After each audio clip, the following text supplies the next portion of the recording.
Buongiorno, mi chiamo Italo Minca, ho 65 anni e devo dire che faccio questo mestiere della mitricoltura da 50 anni. Questo dopo mia moglie è stata il mio grande amore, la mia grande passione. Minka iz ribiške vasi pri Devinu je del slovenskega moštva školjkarjev, ki jih vodi Izolčan Mitja Petrič.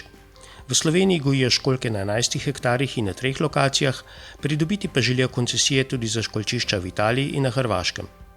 Kako pa so začeli? Pred 11 leti smo pa začeli tudi z gojenjem školjk. To sem jaz začel sam. In prvo smo začeli čisto iz nule, smo naredili 2 gojitvene linije in potem smo vsako leto to razširili. Tako da zdaj imamo gojišča tukaj na Debelem Rtiču, v Strunjanskem zalivu in v Sečovljah.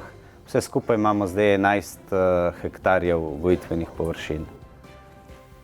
Najpomembnejši pridelek so užitne klapavice, postavili so tudi pilotni projekt za gojenje ladink, vse bolj obetavno pa postaja gojenje ostrig. Letos bodo pridelali vsaj 250 ton školjk. Celoten pridelek prodajo velikim odpremnim centrom zahodno od Benetk. Večina Petričevih školjčišč je novih ali prenovljenih, imajo pa tudi 2 novi barki. To je barka Ama, namenjena delu na gojišču školjk, gojenju školjk. To je zdaj nova barka, ki smo jo pridobili s pomočjo evropskih sredstev in sredstev Republike Slovenije. Zdaj je zelo dobro opremljena za to delo in z njo dosti hitreje opravimo vsa dela, ki so potrebna na gojišču. Druga nova barka je opremljena za zaščito morja ob morebitnem razlitju nafte.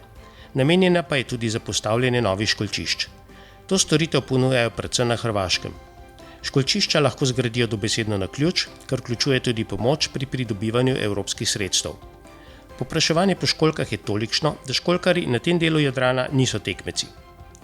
Slovensko morje je odlično za gojenje školjk, je namreč bolj čisto od bližnjih delov Hrvaškega in Italijanskega morja, še pravi Mitja Petrič.